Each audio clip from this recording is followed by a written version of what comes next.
2023년 1월 17일 평택 통복시장 내 점포 한 곳에서 불이 났습니다. 늦은 밤이라 자칫 대형 화재로 이어질 수 있었는데요.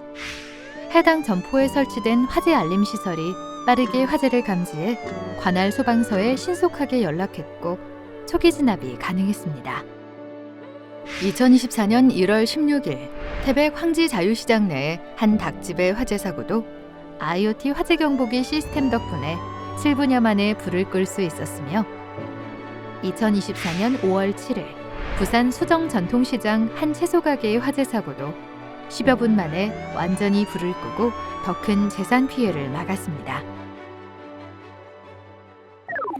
매일매일 장사하느라 눈코 뜰 새 없이 바쁜 전통시장 상인분들에게 화재 안전까지 지키면서 장사하는 일 쉽지만은 않겠죠.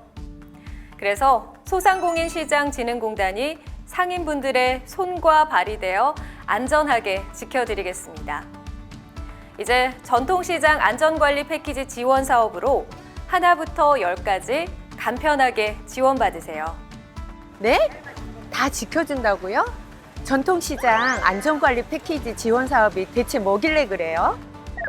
전통시장 안전관리 패키지 지원 사업이란 점포 내에 노후화된 전기시설, 화재시설, 가스시설, 기타 시설까지 정부가 지원해주는 사업입니다. 그럼 다 아무나 신청할 수 있어요? 네, 지원 요건을 갖춘 가게라면 누구나 지원받을 수 있습니다. 지원 대상은 전통시장 특별법에 의해 전통시장 상점가, 골목형 상점가, 상권 활성화 구역에 있는 개별 점포만 신청할 수 있습니다. 여기서 잠깐! 안전관리 패키지는 시장 단위로도 지원받을 수 있는데요. 시장 단위로 지원받기 위해서는 영업점포의 30% 이상 또는 100개 점포 이상 안전관리 패키지를 신청한 것, 영업점포 기준 민간화재보험 또는 화재공제 가입률 45% 이상인 곳에서는 신청이 가능합니다.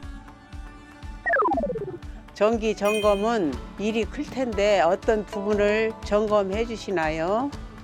노후전선 정비 사업에서는 점포별로 시급하게 개선해야 할 부분부터 우선순위를 정해 지원해 드립니다. 1순위는 분전반 및 차단기 교체, 2순위는 옥내 배선 공사 및 배선기구 교체, 3순위는 기타 설비 개선입니다. 다만 1순위에서 2순위의 설비 개선 없이 3순위 시설만 개선할 수는 없습니다. 저는 전기보다 화재 시설이 더 시급한데 그것부터 지원해줄 수 있나요? 물론입니다.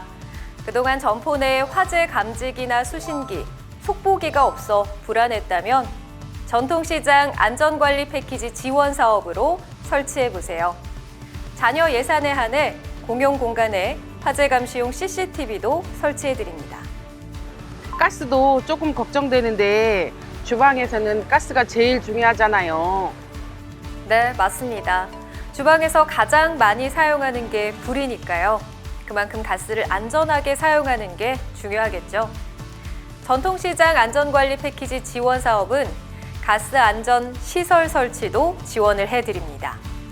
가스는 어떤 부분을 설치 지원해 주는데요? 야외에 노출된 가스 시설을 안전하게 보관할 수 있는 보관함과 가스 누출 경보기, 가스 차단기를 설치해 드립니다. 여러분은 이제 가스 시설을 더 안전하게 사용할 수 있는 거죠. 근데 꼭 하나만 지원해야 하나요? 우리 점포에 필요한 것이 많은데요. 물론 중복 신청도 가능합니다. 필요한 지원이 있다면 걱정하지 말고 신청해 주세요. 노후전선 정비와 화재 알림 시설, 가스 안전 시설 이외에 점포에 필요한 기타 안전 시설 설치도 신청해 보세요. 그럼 다른 안전시설도 지원해준단 말이에요? 여름에 창문막이 필요한데 그런 것도 지원받을 수 있나요? 풍수해와 폭염 피해를 예방하기 위해 차수막과 차양막을 지원해드리며 이외에 안전에 필요한 시설이 있다면 기타 품목 내에서 신청할 수 있습니다. 장사하느라 신경 쓰지 못한 안전 부분까지 세심하게 관리해드립니다. 그럼 신청은 좀 까다롭겠는데 어떻게 신청해야 되나요? 간편하게 전화로 상담받거나 소상공인24 홈페이지를 통해 신청하면 됩니다. 혹시 나중에라도 궁금한 점이 생긴다면 전화로 편하게 물어보세요. 친절한 직원이 항상 대기하고 있으니까요. 그동안 막막했던 전통시장 화재 안전관리, 중소벤처기업부와 소상공인 시장진흥공단이 지원하고 있습니다. 이제 어렵지 않으시죠? 모두가 안전하고 안심할 수 있게 전통시장 안전관리 패키지 지원 사업으로 시작해보세요. 지금까지 저는 아나운서 김보은이었고요. 이상으로 전통시장 안전관리 패키지 지원 사업에 대한 이야기를 마치겠습니다. 감사합니다.